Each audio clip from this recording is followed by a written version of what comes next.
nangyari sa'yo, Iska? Ay, sinasabunutan po ko ni Ella. Wala po kang ginagawa. Oh, sinasabunutan ka? Ang ginagawa? Wala ko sa kanya Ellang yan. Tawagin ko po, Nay.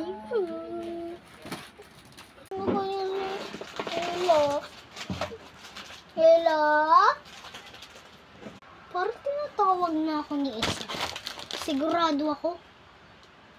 Nagsumbong na naman. Sumbongera kasi siya eh. Tatago na nga lang ako. Hi guys! Ako pa nga pala si Iska.